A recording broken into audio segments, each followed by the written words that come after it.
توانائی دیتی ہے, پورا مضمون باندھا ہے. اعلیٰ حضرت کہتے ہیں بہروپیہ تھا مداری, روپ بدل بدل کے دکھایا کرتا تھا, بادشاہوں سے انعام لیتا تھا. ایک دن اورنگزیب عالمگیر کے پاس آ گیا, کہنے لگا میں روپ بدلوں گا, اگر آپ پہچان نہ سکے تو میں انعام لوں گا. آپ نے فرمایا میں کوئی ایسے ویسا بادشاہ نہیں, کام مجھے دھوکہ دینا مشکل ہے. کہا نہیں میں روپ بدلوں گا. حضرت اورنگزیب عالمگیر بڑے نیک بادشاہ گزرے, بڑے پرہیزگار. وہ بہروپیہ کہنے لگا میں روپ بدلوں گا, آپ نہیں پہچان سکیں گے. فرمایا چل جتنا تیرے اندر زور ہے لگا لے.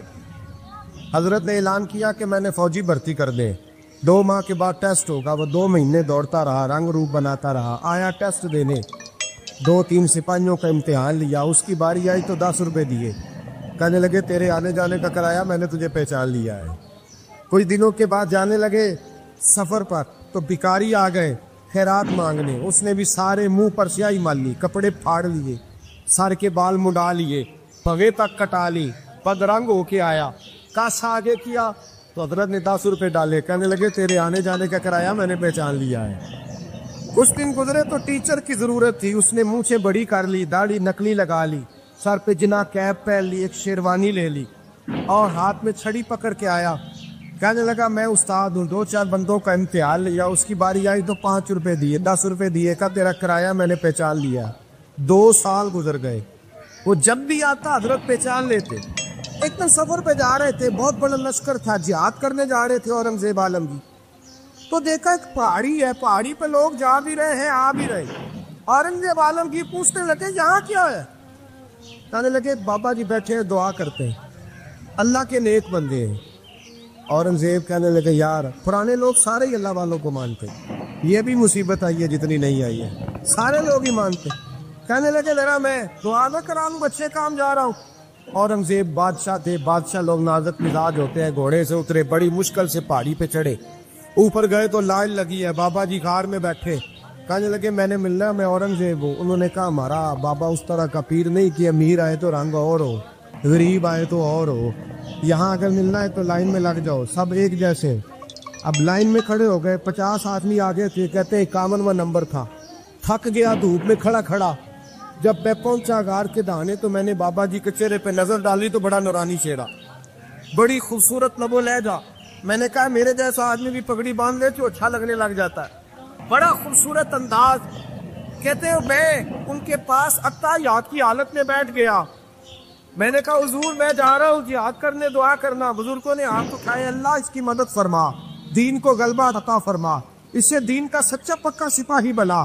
پھر تھپکی دی, 2-4 نصیحتیں نکال ڈالی. دیکھنا ظلم نہ کرنا, زیادتی نہ کرنا, جب تو جیت کر نہ کرنا, غرور نہ کرنا. نصیحتیں بھی کر دی.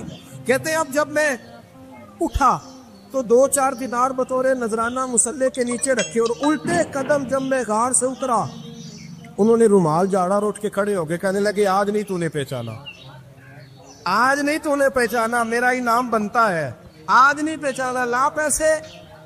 اورنگزیب کہنے لگا یار تو نے حد کر دی, کہاں چڑھا کہاں کھڑا رہا, دھوپ میں تھک گیا, کمال کر دی بھائی تو نے. پتا تو کیا لے گا, اب تو جلدی بتا, کتنے لوگ پیچھے دھوپ میں کھڑے ہیں, لشکر سارا کھڑا ہے, کیا لے گا؟ اس نے کہا سب سے قیمتی ہیرے وہ ہے جو تیرے سر کے تاج میں لگے ہوئے, مجھے تیرا تاج چاہیے. او بھائیو سننا اور یاد رکھنا, میرے اعلیٰ حضرت کہتے ہیں بادشاہ نے سر کے اوپر سے تاج اتارا, بہروپیے کے قدموں میں رکھا اور کہنے لگے یہ لے, اور یہ تو تیرا مانگنے پر میں نے دیا ہے نا, میں واپس آتا ہوں تو آنا میں اپنی مرضی سے بھی تجھے دوں گا. تو نے اورنگزیب جیسے بندے کو دھوکہ دیا, آنا میں اس وقت بھی دوں گا. وہ دے کر بس بات ختم ہو گئی, حق ہو گئی. دے کر کہتے ہیں جب میں پلٹا نا واپس, بہروپیے نے آواز دی بادشاہ ٹھہر جا. تو میں نے پلٹ کے دیکھا تو کہنے لگے یہ اپنا تاج لے جا, اٹھا اور لے جا. میں نے کہا 2 سال بیت گئے تجھے محنت کرتے, آج قابو آیا تو لے جاؤ. کہنے لگا لے جا, مسئلہ سمجھ میں آ گیا. میں نے کہا مجھے بھی تو سمجھانا. کہتے ہیں وہ پھوٹ پھوٹ کے رویا, اس کی آنکھیں برس پڑی, سیلاب کی طرح آنسو بہہ نکلے, تڑپا اور رو کے کہنے لگا بادشاہ میں نے جھوٹ موٹ رسول اللہ کی غلامی اختیار کی تھی, جھوٹ موٹ کی داڑھی, جھوٹ موٹ کی پگڑی, جھوٹ موٹ کا فخر, میں نے جھوٹ موٹ نبی پاک کا لباس پہنا ہے, تو تیرے جیسے بادشاہوں کے تاج میرے قدموں میں آ گئے ہیں. اگر میں سچ مچ رسول اللہ کا غلام بنوں گا تو اللہ کیا کچھ عطا فرمائے، اللہ کتنی نعمتوں سے نوازے۔ میرے اعلیٰ کیا فرماتے ہیں؟ اعلیٰ حضرت فرماتے ہیں فرشتے بھی کرتے ہیں تعظیم میری۔ کون جی؟ اللہ ایسا عقیدہ بھی کم ملے گا جو بریلی کے امام کا عقیدہ ہے، ایسا بھی کم۔ کہتے ہیں فرشتے بھی کرتے ہیں تعظیم میری۔ کیوں؟ فرمانے لگے فدا ہو کے ان پر یہ عزت ملی۔ بغداد کے ایک درویش عالم تھے، تو وہ جب بھی نماز پڑھاتے نا تو کسی تاجر کی 2 بیویوں کے بارے میں دعا مانگتے۔ توجہ ہے میری بات پر؟ نماز پڑھاتے تو کہتے اللہ اس تاجر کی 2 بیویوں کو اپنی خاص رحمتیں عطا فرما۔ ایک دن لوگ ان کے گرد اکٹھے ہو گئے، کہنے لگے بابا جی بتائیں تو صحیح وہ بیویاں کون تھی جن کے لیے آپ دعا مانگتے؟ تو فرمانے لگے میرے شہر کا ایک تاجر تھا، بہت بڑا تاجر تھا، مالدار تھا پر بے اولاد تھا۔ اسے بغداد سے ملک شام جانا پڑتا تھا تجارت کرنے، اور کئی مہینے اسے شام کے ملک میں رہنا پڑتا تھا۔ اس نے اس طرح کیا کہ وہاں بھی ایک شادی کر لی۔ توجہ ہے نا میری بات پر؟ کیا کر لیا اس نے؟ دوسری شادی کرنا مرد کے لیے جائز ہے، تیسری کرنا بھی، چوتھی کرنا بھی بھیا کا وقت، مگر اگر انصاف کر سکے تو۔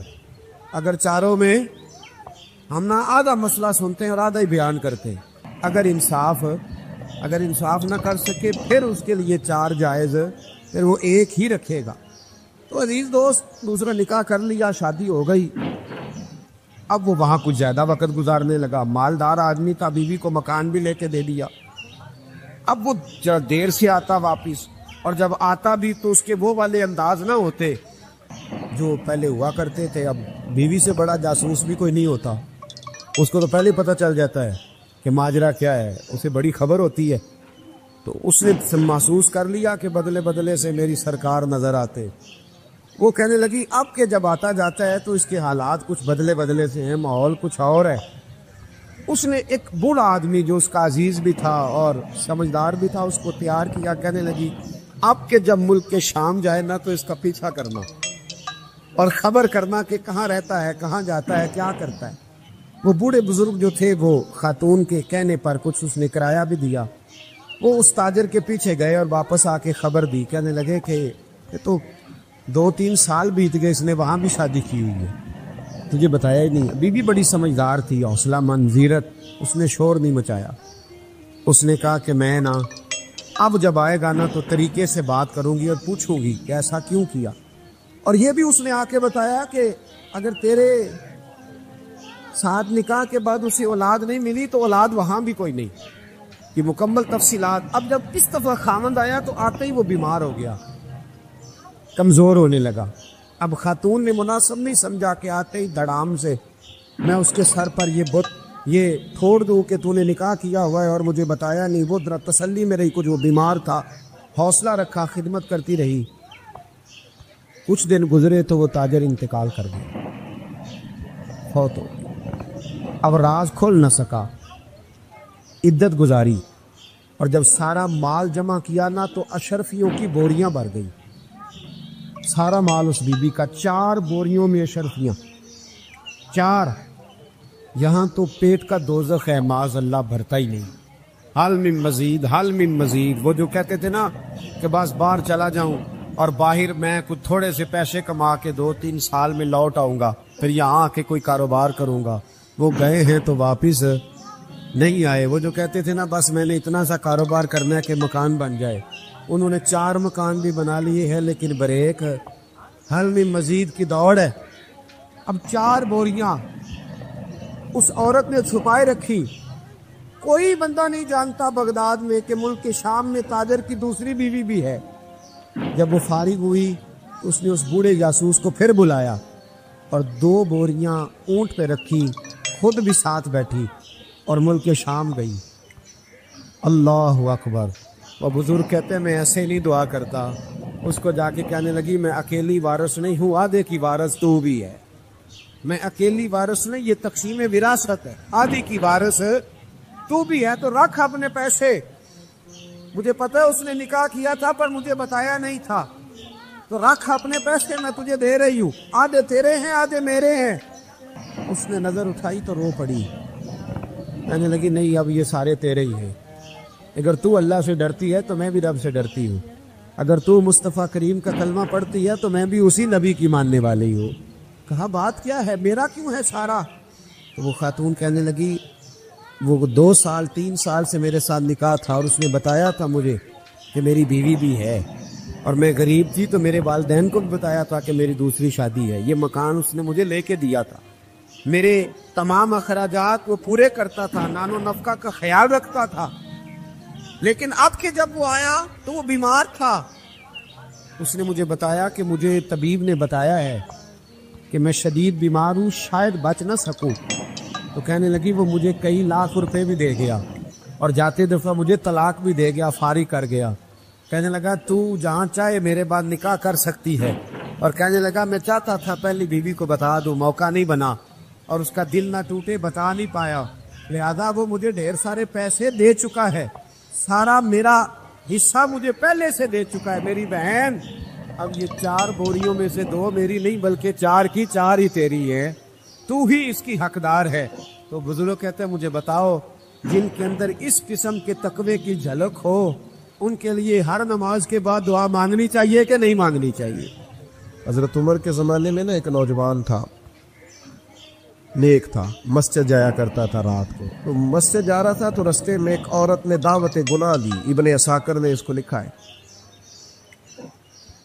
تو نوجوان تھا، خواہشات تھی، کچھ طبیعت مائل ہو گئی، ابھی ادھر جا ہی رہا تھا کہ کسی نے آیت پڑھ دی والی من خاف مقام ربی جنتان، جو رب کے سامنے کھڑے ہونے سے ڈرے گا اللہ 2 جنتیں دے گا۔ واقعی ڈر گیا، وہ واقعی ڈر گیا، اتنا ڈرا کہ بے ہوش ہو کے گر پڑا۔